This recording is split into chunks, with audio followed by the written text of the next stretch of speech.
What does it mean to get the backstory? It means asking the hard questions and getting to the heart of what matters about your mental, spiritual, financial, and physical well being. In my quest to find wholeness, wellness, and end the 40 years of obesity that ravaged my body, I found that it was my own stories that were keeping me trapped in processed food addiction.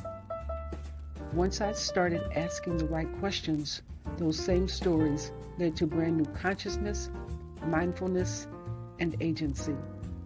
Each month on Get the Backstory Live, we take on the tough questions so you can find the healing, hope, and transformation hidden in your story.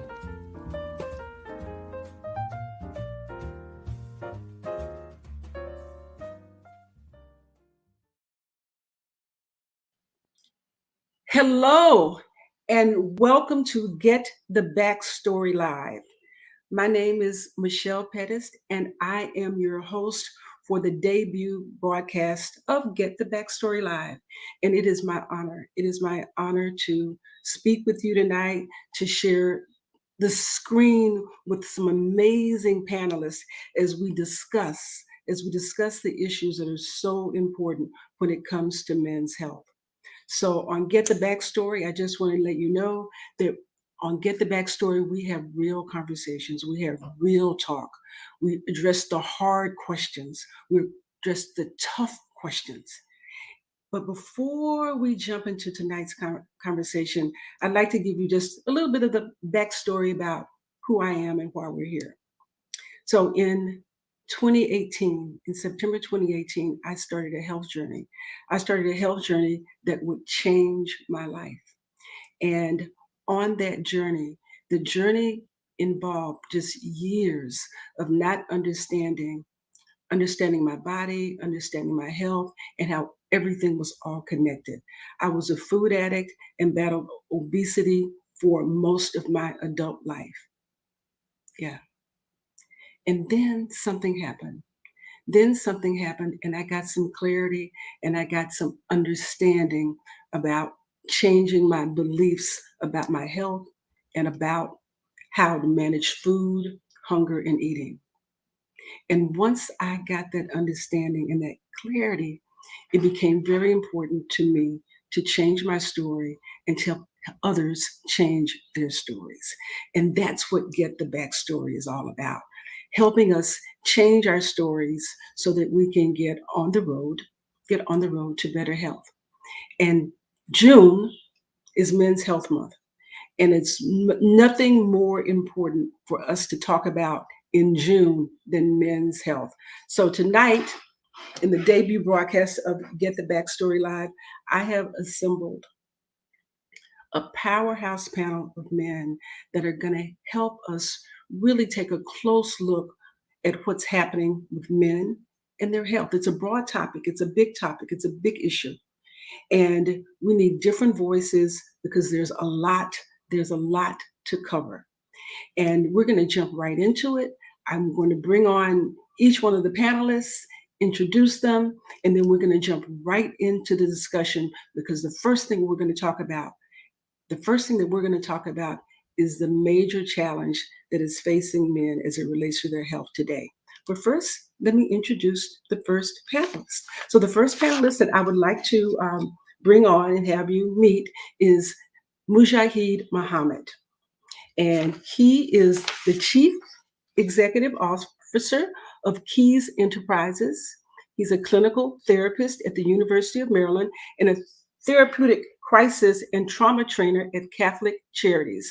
So, Mujahid, welcome to Get the Backstory. Thank you. I appreciate the opportunity. Thanks for welcoming me. Did I leave anything out in my introduction? I want to make sure that I get in all the vital information. No, it's all there. It's all there. So I'm the CEO of Keys Enterprises, where we offer therapeutic services throughout the state of Maryland, a little bit in New Jersey, and in Accra, Ghana. Oh, Accra, Ghana. Wow, wow, wow. I love Ghana. I was just there in October. It was quite a transformational experience. So I'm happy to see that you're expanding your work there. Our second guest goes by the name of Muscle Man Malcolm. Malcolm Stidham. Let's bring Malcolm to the screen. It is so good to see you. Malcolm Stidham. I want to call him, I want to call you by your proper name. Muscle Man Malcolm is a competitive power lifter and combat sports journalist. Here's the thing about Muscle Man Malcolm. He has over 50,000 YouTube followers. Malcolm, thank you so much. I'm honored that you are on the show tonight. Of course. Glad to be here. Appreciate it. So did I leave anything out as I offered up my description of who you are? Is there something more that you would like to add? I mean, I'm just the greatest wrestling tuber of all time, world ranked powerlifter. I'm just the best thing going with sliced bread, you know? Of course. How could I leave that out? How could I leave that out? All right. Our next panelist, I would like to introduce everybody to Daniel Moritz. And Daniel is the co-founder. I'm so excited that he is on the screen with us tonight, all the way from Austin, Texas, my home state. Daniel is a co-founder of Social Prescribing USA. And its whole mission, the whole mission of this organization is to make social prescribing available to every American by 2035. Now, I'm saying that like everybody knows what social prescribing is. So first things, tell us a little bit, Dan, about what social prescribing is and why we need it. Social prescribing is doctors prescribing not only pills, but also community activities like a social group, volunteering, a nature walk, art class. And I'll get into the details when we go into the bigger conversation. But happy to be here. And Malcolm's got me wanting to go to the gym. So man, your energy is infectious, I gotta say.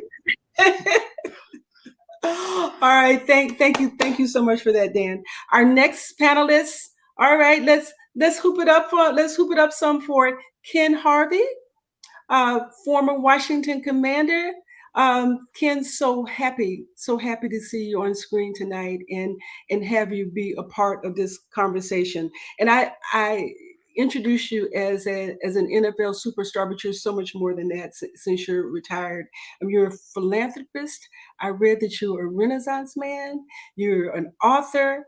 You're doing some training, and I want to make sure that everybody knows everything that you're doing. In case I left anything out, if you can jump right in there. I think I wrote enough for you to say some great things about me.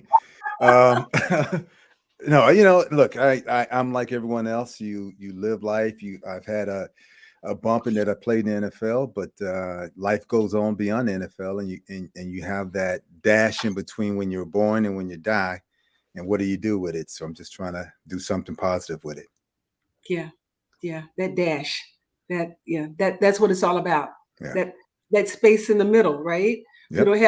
We don't have any control over when we're born or when we die. But that thing in the middle, right? That thing in the middle, we can drive it. We can drive it as long as we have the right kind of consciousness. So tonight, let's hope we're going to be asking the questions to get us to a higher consciousness. I think Malcolm might have did push-ups outside and jumped out the room. Got there early. All right. Thank you so much, Ken. All right, our next panelist, I want to introduce you all to Aaron Hill. So Aaron is coming to us from Baltimore, I know, and I want to say, my gosh, Aaron, it seems like we go way back. I met you when I was at WEAA, and you were on the music scene, and I was so captivated. I was so captivated by your music, and I still am. But you have you've just taken a whole different path over the past couple of years, and I see that you are the creator of 5M Soulful Self-Care. I know that we're going to hear more about that as the show continues. That you are a mindfulness and meditation teacher, and that mindfulness and meditation just it speaks to me, because there's so much healing in in that we don't even know, right? Yeah. And that you are aspiring, stretching and flexibility coach. Was it strength, endurance, flexibility, and balance, right? Aren't those the things, right, that we need? All right. And So have I left out anything, Aaron? Please share if I've left something out that you want the listeners to know. Yeah, no, I appreciate that. I'm grateful to be here. I decided during the pandemic to take 20 years of musical experience and put it into jumping into psychotherapy, mindfulness, and meditation. So I'm here today because it's all about men and mental health. So I'm happy to be here. Thank you for that. So our next panelist, the more I introduce you all, the happier I get, because I just know how rich this conversation is going to be. So our next guest is Dr. David Okunle. Are you coming on up? Oh, good to see you. Good to see you. So you are a man after my own heart. You are a storyteller, and so along with some other things. I mean, I'm certainly intrigued as I read, your bio, and I see that phrase "mercenary for change." And if you could tell us a little bit about what that means, and anything else that you want. Who you are. So mercenaries are about getting paid, right? And you can pay me in two ways. Either change my bank account or you can change my relationships. Both are valuable. The change part is much more important than being a mercenary. It is about leaving the world better than I left it. It's about making that bump in between the time I showed up and the time I check out meaningful. And I'm grateful that this is a part of the meaning that I get to generate during that bump in time. And I'll talk a little bit more about how that shows up as we get into the conversation. Okay. All right. Thank you. Thank you so much, Dr. Fakunle. I appreciate you. And we're winding it down. Our next guest is Nigel Reed. Nigel, if you'll come on board, it's good to see you. I see you in the parking lot or in your car somewhere, but that's okay, because what's important is that we show up, right? We show up where we are. So the fact that you're making it work where you are, that's a good thing. That's a very good thing. I want to introduce Nigel. Nigel is a nutritional therapist, a certified health coach, focusing on nutritional immunology and functional nutrition as a whole. Now that's a mouthful. That's excuse the pun, but it seemed appropriate. And so, Nigel, if I've left something out about who you are, would you please share that with our listeners, because we want the full picture. We want the whole picture. Right. Well, the whole picture would be that my team and I we are on a mission as of 2023. We call it the Great Immune Reset. For some time, we've been looking for an opportunity whereby we could fill some gaps, some very fundamental gaps, in the way that healthcare is provided, the way that we think of healthcare for our own selves, being our own best advocates. And we have found that solution, and now we are spreading the word. Yeah. Man, what we put inside of our bodies is so important. And as I see this conversation shaping up, and I think about the nutrition aspect, and I think about the mindfulness aspect, all of these things come together when we start thinking about not just better health for men, but better health for everybody. So this is a conversation that is due. It's due. And with that, we're going to bring on our last panelist. It is so good to see you, Dr. Newby. Thank you very much. Thank you very much. We appreciate it. You're in Norfolk, Virginia Beach? Yeah, I'm in Norfolk, Virginia. Okay, all right. So all the way from Norfolk, Virginia. Now, and I want you to know that Muscle Man Malcolm is from that same area too. So there you go. How about that? I tell you, he's the man about town. Everybody knows Brother Malcolm. So, Dr. Newby, I do want to make sure that I give you your introduction as to, and then you are a cardiologist. Yes. You are a CEO and administrator and an entrepreneur and a community activist, and you are the current medical director of health equity for Centara Health System. Is that right? Yes, it is. So I'm And I I, have I feel about like 800 jobs. I feel like there's a whole bunch of other stuff that I'm leaving out. Well, I will say this. I mean, as a cardiologist, of course, my biggest, I guess, push is always the health and well-being of my community. I grew up in Norfolk. I trained at Emory in Atlanta, Duke University, and then back here where I started to practice. And I got into health equity more or less with the pandemic.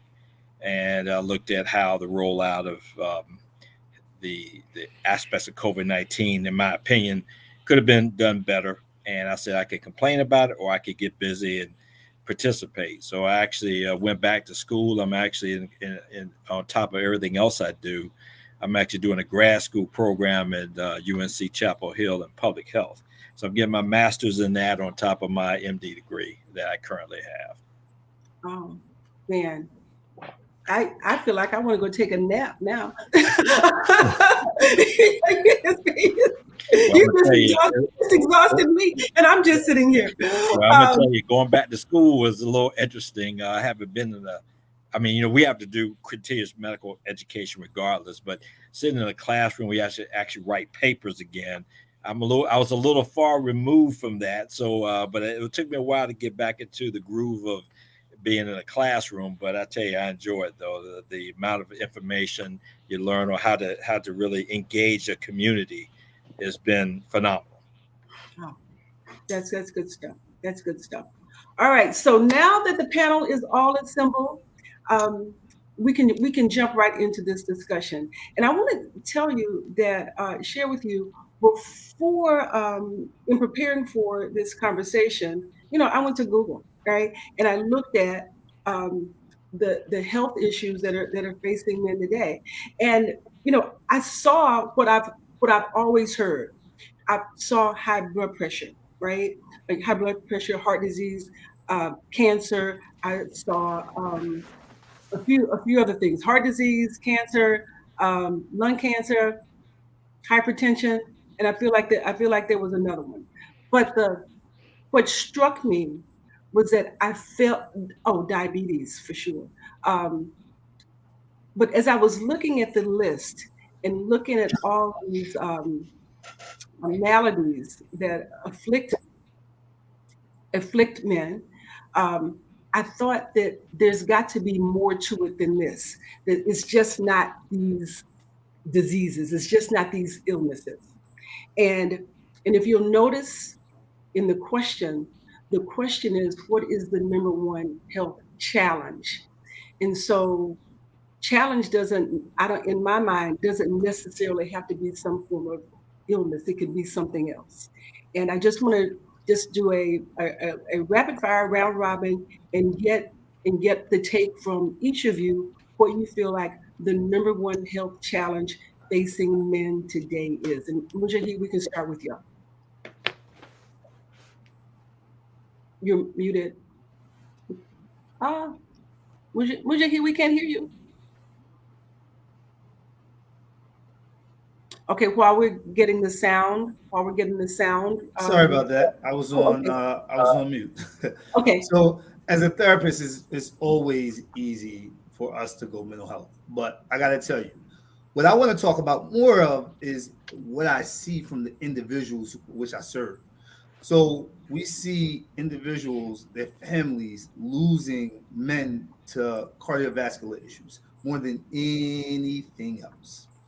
The next thing, believe it or not, you're correct, is diabetes. And then I see prostate cancer. And we don't talk about prostate cancer, and I think that this gets me to my point. The number one thing for me is fear. Because the idea of fear holding us back from doing what we know we need to do is something that is creating more deaths in our communities than anything else.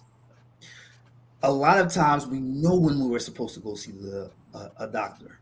We know that we're supposed to eat a little bit healthier. We actually feel our heart starting to tighten, but we do nothing about it out of fear.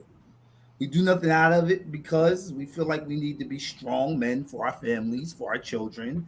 And that vulnerability puts us at more risk, I believe, than anything else. So fear would be the word. Fear. Okay, that is some important insight around why we do what we do or why we don't do what we should do. And it doesn't just apply to men. I think it applies to many of us as well. So, Muscle Man Malcolm, your take on what do you think the biggest health challenge facing men today is? For me, just seeing like the atmosphere in like my college campus and gym life and et cetera, even on like a social media platform, usually comes down to confidence. A lot of people around like my age, at least, I'm 23, I'm a young buck, but a lot of people just don't have the confidence to go out and actually do the things they're supposed to do, which is kind of based off the point I already said about fear of not going to the doctor, et cetera. People just don't want to leave their house nowadays. I mean, everyone's so obsessed in my generation, at least with their TikToks and the YouTube and et cetera, et cetera. They don't like doing anything, and it causes them their own health to deteriorate. So it would be confidence. Confidence. Okay. All right. I see where we're going here. So, Aaron, as you think about this, what bubbles up for you? Well, what definitely bubbles up for me is mental health for sure. We are leading in depression, anxiety, and suicide because we're expected to be strong, stoic, and self-reliant. We don't get a lot of support from our families or communities, and we come from backgrounds where, like everyone is echoing here today, that the idea of being a man is actually being strong and stuffing down your emotions.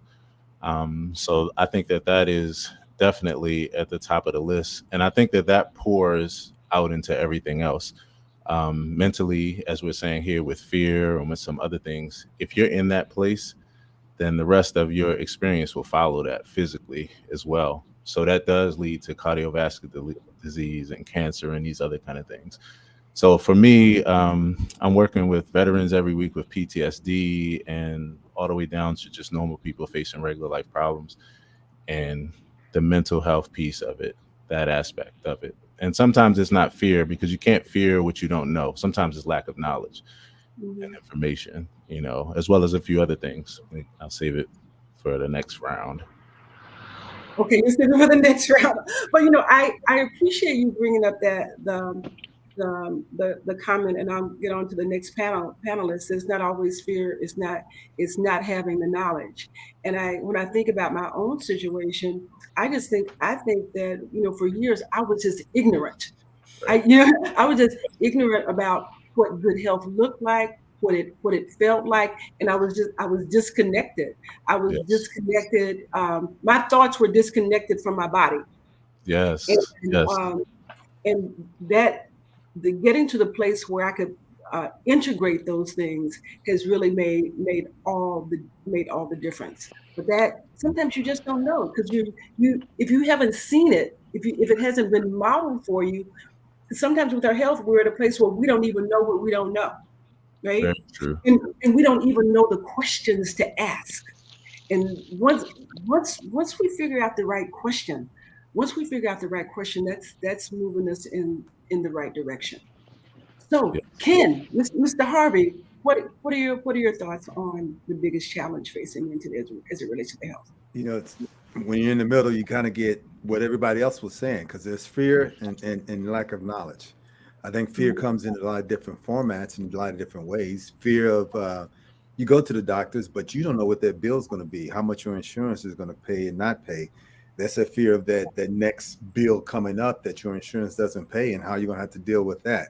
Lack of knowledge. You have so many different things that are telling you should eat this, you shouldn't eat that. This is the right way to do it, and so it's hard to figure out what is the correct way to do it. And so that lack of knowledge, while you may have some knowledge, you don't know what's the right knowledge or what's right for you. And is it a sales pitch? Is it whatever? So I think a combination of what everyone said thus far, those are the reasons why. And as you say that, Ken, I'm reminded of what Malcolm said about confidence. It's like if you have so much information that's swirling around in the atmosphere, then that speaks to, um, do I am do I have the confidence to make the right decision, right?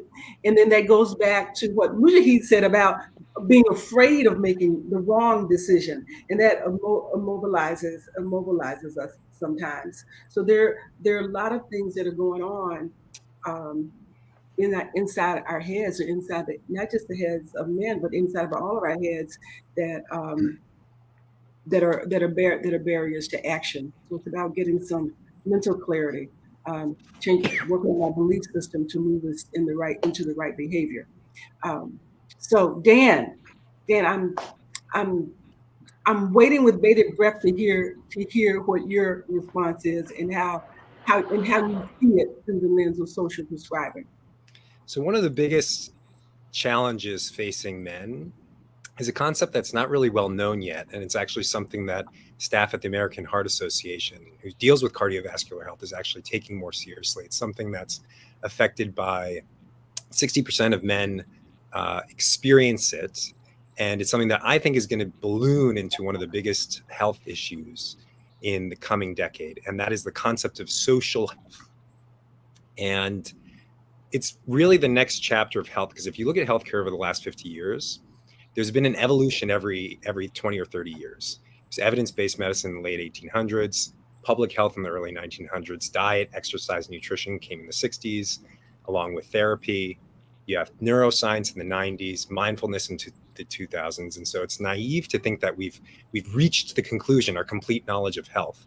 And so we have physical health, we have mental health, and now more and more people are starting to think about social health, which is the strength of our relationships and connection with our community that drive not only our well-being, but also the very activities that we do.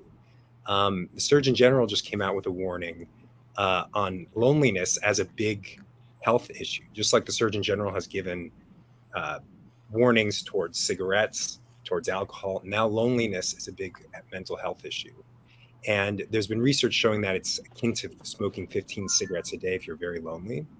And there's actually been research showing that behind the opioid crisis was a lot of loneliness. And that they've actually done research studies on monkeys showing that if given the choice between an infusion of cocaine and a strong social partner, the monkeys will choose a strong social partner, even if they don't have water and food. And so relationships are incredibly important and shape us in so many ways. And the good news is that there's more and more things that you can do and that society is doing to shape our relationships and make sure that we have these strong bonds that lead to good health. Okay, so you're talking about isolation versus connectedness. It seems like it's what is at the root of what you're talking about. And as you mentioned, all the different, I guess, modalities, for lack of a word, that have happened over the decades that brought people into consciousness, it just seems like to me that there's not, whatever the answer is, it is not just one answer. That it's a combination of things that move us to good health. Just like it's a combination of things that kind of take us down a slippery slope. It's not really just one thing. It's all these different things that come together and interact with one another. But thank you so much for that. All right, Dr. David Bakumle, what's your take on where we are in the biggest challenge? Toxic masculinity and the anxiety of disruption. So everything that everyone has mentioned is exacerbated because we still get caught up in this idea of what it means to be a man. That's been dictated by history. It's also evolved. Men are social beings. Men are emotional beings. We are whole people. And we are dying because many men do not embrace that. They know deep down, but they don't embrace it. And that will still kill them. There's also, I won't even say fear, it's the anxiety of disruption.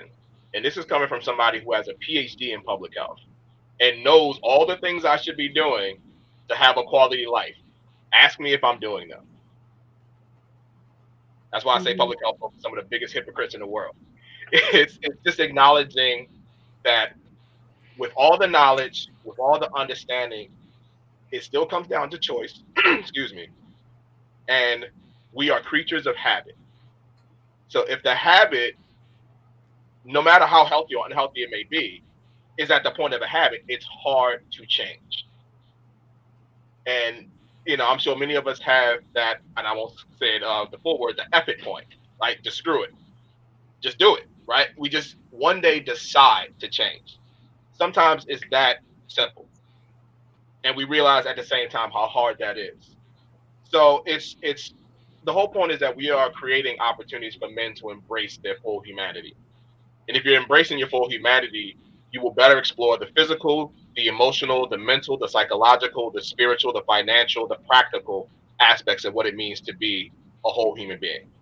And as we've seen, the pandemic was a catalyst for most of us. Well, there you go. Sometimes it takes the most grandiose, the biggest of challenges for us to finally get the picture. And fortunately, we are here to finally get the picture. So I'm grateful for that. Oh, thank you. Thank you for that. I heard, what I heard in what you said was that we know the how and we know the what. But there's that dash that we were talking about earlier, but you can know the what and know the how and still not do it. That there's a block that prevents us from moving forward. And I think that's our belief system, and we can change our belief system, but that's another show. that's another show. But awareness of that is a good place to start, because we walk, and there was someone that mentioned this mindfulness. Dan, are you talking about mindfulness in the past decade? That once we get some consciousness and some clarity and some awareness about where we are, then we can pivot, then we can change. But as long as we're walking around in ignorance, we don't even know what we don't even know. So Nigel, thank you. Yes. Thank you. Thank you. I want to hear what you feel like the biggest challenge is. Well, the biggest challenge, the last panelist mentioned, he sort of summed up everything, and that's basically mindset, right? Mindset is a huge problem. But recognizing that mindset is always going to be an issue, because on some level, we all have our instincts have been captured, right?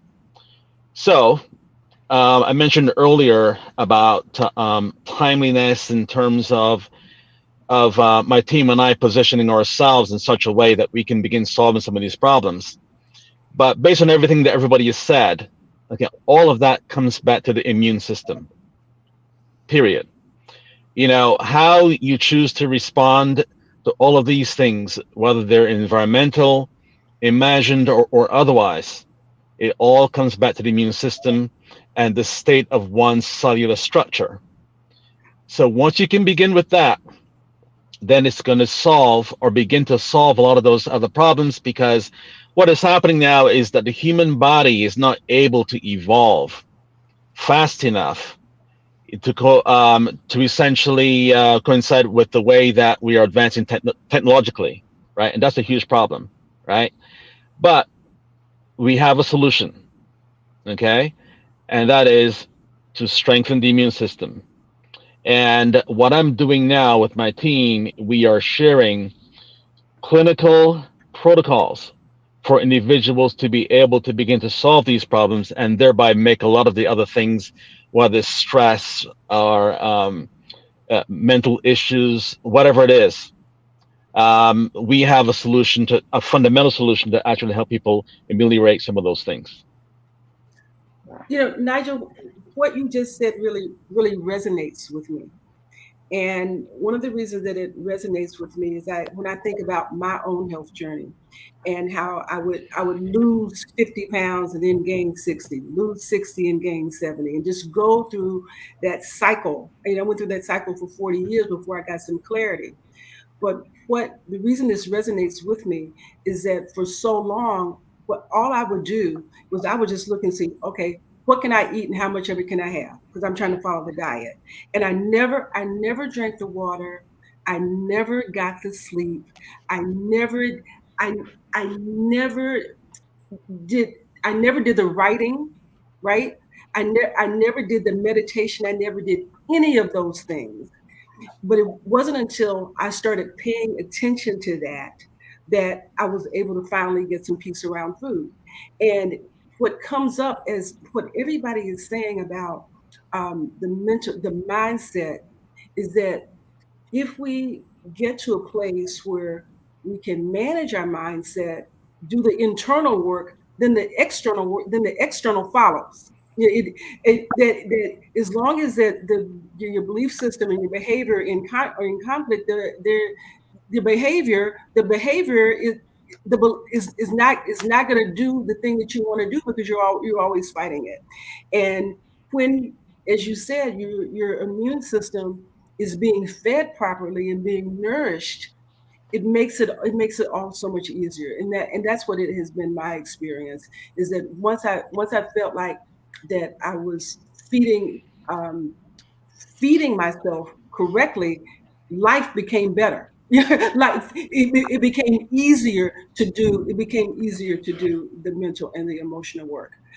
So I appreciate that so much. So Dr. Newby, you're gonna bring it home for us. Well, I would say this. I think always, remember my cardiologist. So I'm always going to say heart disease is, I think, one of our biggest challenges. But the one thing about it is what creates the problem that creates the disease. And I think everybody touched on all the relevant points. You think about the aspect of fear. And what causes heart disease is going to be our chronic medical illnesses, hypertension, diabetes, high cholesterol levels, obesity, all these things. So you look at, challenges to me are individualized. Each man is a little different. What one may respond to, another may not. But when you talk about the fear part, avoidance, we're going to avoid that which if we ignore it, it will go away. Aspects of trust, and that's what I focus my attention on, because if a man comes to see a doctor, will he trust that provider? Will that provider evoke the trust that's necessary for him to be able to convey that which is necessary to improve his health? If he doesn't trust the provider he's dealing with, the likelihood of him following any of those instructions are going to be challenged. Mm-hmm. Developing that relationship is really what's going to be one of the big things that, in my opinion, we need to really focus on as a provider. That education piece that somebody else mentioned. To really understand, you have to be taught, and to be taught, you have to, again, go back to trust those individuals you're dealing with. And then the access part, because a lot of people don't have access. We talked about the aspects of money. Do you have the money to pay your medical bills? Are you going to avoid it because you're looking at how to juggle different financial obligations? So then it boils to, I think, those social determinants of health that probably have been mentioned in different terms. People who are food insecure, house insecure. Do they have financial security? Do they have all the best aspects to live their best life? What type of environment do they live in? Are they living in an environment where you may have factories around that are polluting the air, things that you may be exposed to? So that all aspects. And my biggest challenge as a provider, and what I hate the most, and I know you guys are going to get on me about saying this, is the internet and social media. It could be our bane of our existence. We use it in a proper way, but it could be used in a negative way too. What people post, I tell people all the time, say, don't believe everything you see and read, because the internet is not regulated. So that which we see on the internet may not always be accurate. And I hate for somebody to lose their life listening to somebody who may have no medical background and trying to tell you how you should lead your life. So it's multifaceted. It's not any one thing, I think, and every man is different. I guarantee you, we have 7, 8 people on this panel. We all have different concepts and aspects of our life. So how we live that life, how we respond to things is going to be individualized. So really what we as providers need to do is identify that individual, what they respond to, and then focus there, because that builds that trust factor. So that's my little take on it. I'm so glad that you mentioned two things, really. I'm glad that you mentioned the trust factor, and I'm glad that you mentioned the fact that there are so many on the screen and everybody has a different take. And part of that was intentional. The to address this from many different vantage points, because everybody is different. Everybody is different, and because you all are so different in your perspectives and your backgrounds, although there is some commonality, my thought was that we have the knowledge of the collective, right? That all eight of you bring more to the table as a group, right? It's like a mastermind. It's kind of what I had in my head, and that listeners would respond to that. They would find something in this conversation that maybe one of you said, right? That was sparked by something that another person said, because we never know. We never know what seed is going to be the thing that sparks the change that people need to hear. But I do want to talk to you, Dr. Manubi. I just want to tell you this little story about trust. And guys, if after I tell you this story, if you want to jump in, I would love to hear your take on it.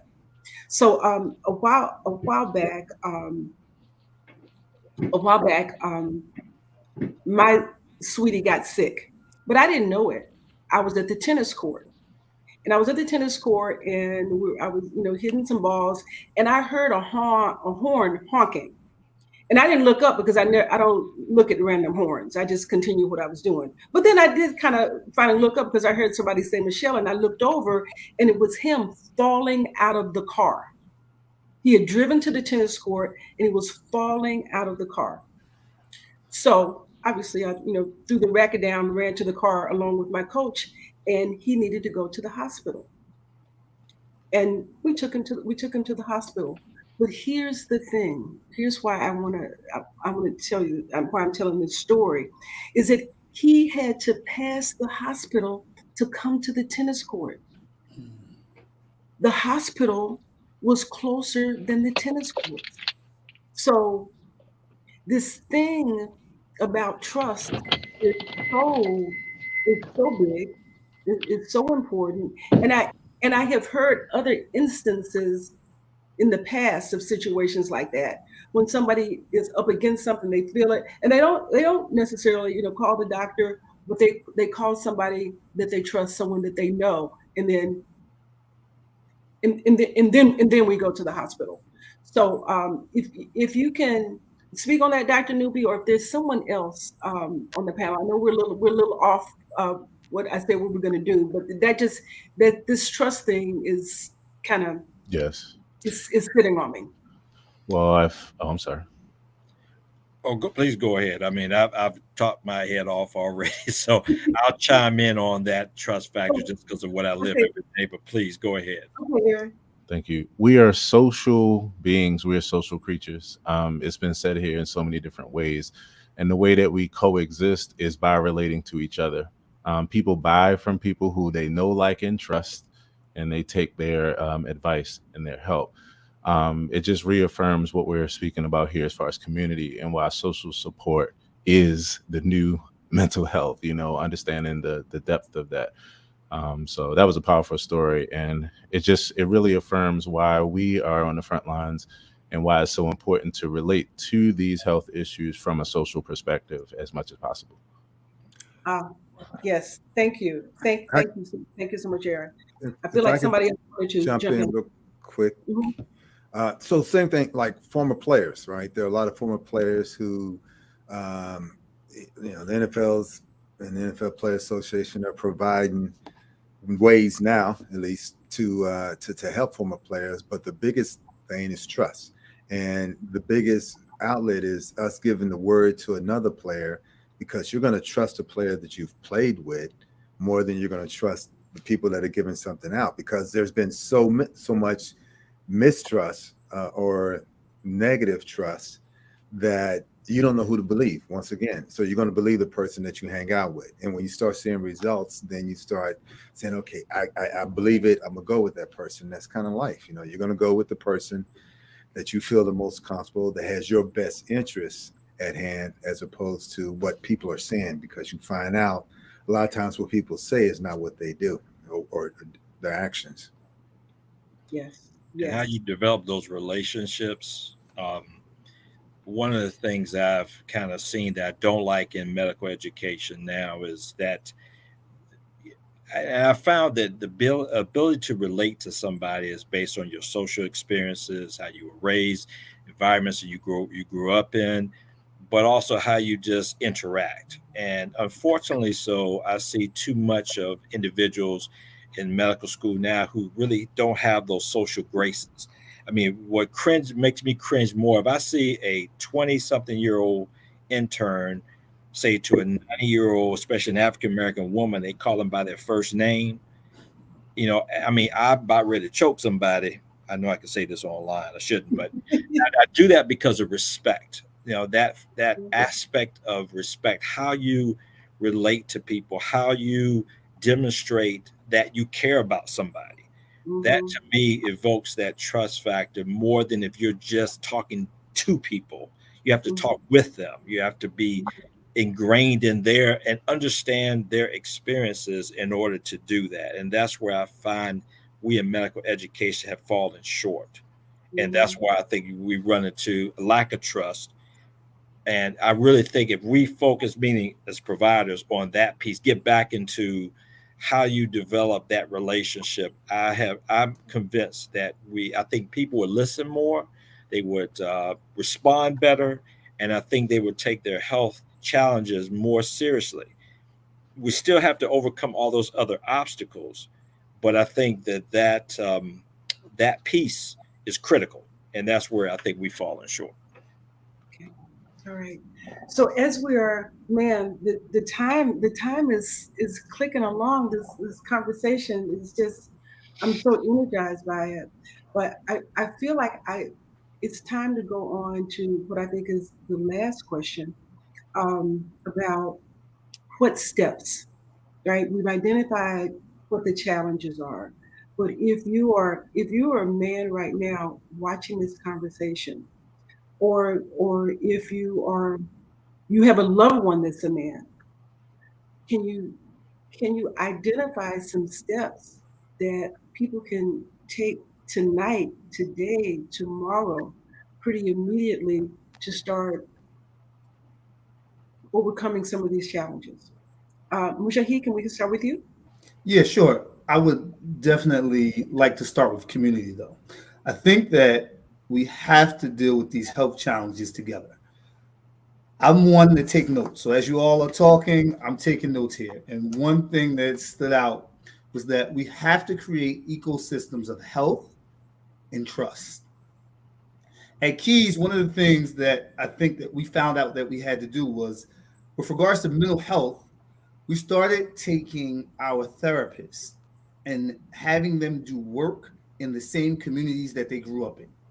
So if I'm doing work, if I'm a practitioner, whether I'm a psychiatrist, whether I'm a therapist or physician, and I'm working with the people on the same block that my mother still lives, the idea of buy-in, I don't have to worry about, because I'm working with my people. And I don't come to you as a practitioner. I come to you just as me, and I come to you giving the love that I would give to my own mother. Yes. If we can find ways to put the work that we do on the blocks that we grew up in, we could be more effective as a community, and we can start to create those ecosystems. Now, for time's sake, individual approach. Individual approach, as a therapist, I'm going to always put you in action. Get a calendar, write it down, and share it to someone that's going to help you stay accountable to your goal. Because when we write things down, we usually do it when we feel good. Those are the times we write things down. But when times get tough, we don't hold to it. We have to have accountability partners with our health. And I think that is the individual step that I would suggest as a therapist. Oh man, I love that. Write it down. Write it down. You know, writing makes it real, right? Writing makes it real. And there's something that happens when you put when you put the pen or the pencil in your hand and it connects to the paper and it connects to your brain, there's, I don't know what the word is for it, but something changes. So I love it. And you know what I would add, Mujahid, this piece right here is that on this trust piece and the community and the connection. I remember going, I'm 65 years old. And I remember going to therapy in my 20s. So imagine how long ago that was. Going to see a therapist. And I told a friend about it. I, and she kind of looked at me like I was like from another planet, but she just did. But what she told me 5 years later was this: is it because you told me that you went to therapy, it helped me know that I needed to go, because I had never met anybody that had ever gone. And I went because you told me that you went. And it was like a light bulb went off in my head. And she ultimately, I was dealing with depression. She ultimately found out that she had bipolar disease that she needed to get addressed. But because we were friends and she trusted me, and I trusted her enough to tell her what was going on with me, it made a difference for both of us. So that is so key. It's key. It's key. All right, Muscleman Malcolm, what do you have for steps? What can somebody do tonight, tomorrow, today? I mean, today, tomorrow, next week to start getting on a better track? Yeah, honestly, I mean, the first step is usually the hardest one. And when it comes to like at least health wise, the first thing I decided to do when I first got to the gym, I woke up that morning. I was like, I'm gonna go touch grass this morning. I'm gonna get outside and actually try something. And it tends to work. You kind of have to force yourself to do that first step. No one's gonna keep you accountable except for yourself. So if you want it, you'll do it. So maybe just go outside and touch grass. It might just work for you. It might work out for you. Touch some grass. All right. Yeah. Go outside. All right, Aaron, what you got? Thank you. I think that the most important step in this process is first actually accepting and saying, I have a problem. I think it's being honest with yourself, and not that the cause of your life not going well is everything and everybody else. I think it's first literally that acceptance. I have a problem. And then from there are different things that you can do. To me, getting yourself a self-care formula. This is, where my particular accountability partner status comes in. My self-care formula is 5 M's. It combines music, movement, meditation, mindfulness, and mantras. And I think that is the most important step. It's actually, everybody likes music. So it's finding music that affirms you. It's actually moving your body in some way, whether it's stretching, whether it's walking, becoming active. It's actually practicing meditation, working with your breathing, working with those things that help you to maintain yourself. It's mindfulness, not judging yourself so much and observing things instead of coming to conclusions and problem solving all the time. And then you got to be saying positive, affirming statements and mantras to yourself every day. I think that's the core: accepting, acknowledging, and being honest. And then after that, getting a self-care formula where you can take care of yourself so that you can open up to these other things. Self-care formula. Yes, the self-care formula. That's good stuff.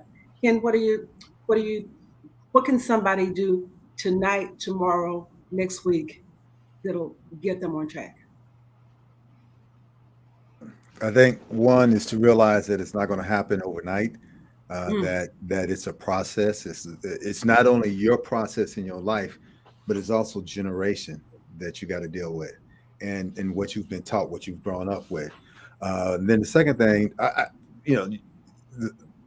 read this book, Atomic Habit, right? And so if you can find a habit that you have that you enjoy, attach a new habit to the old habit, right? So like for me, every day when I work out, then I'll go to Starbucks and I'll read a chapter of a book.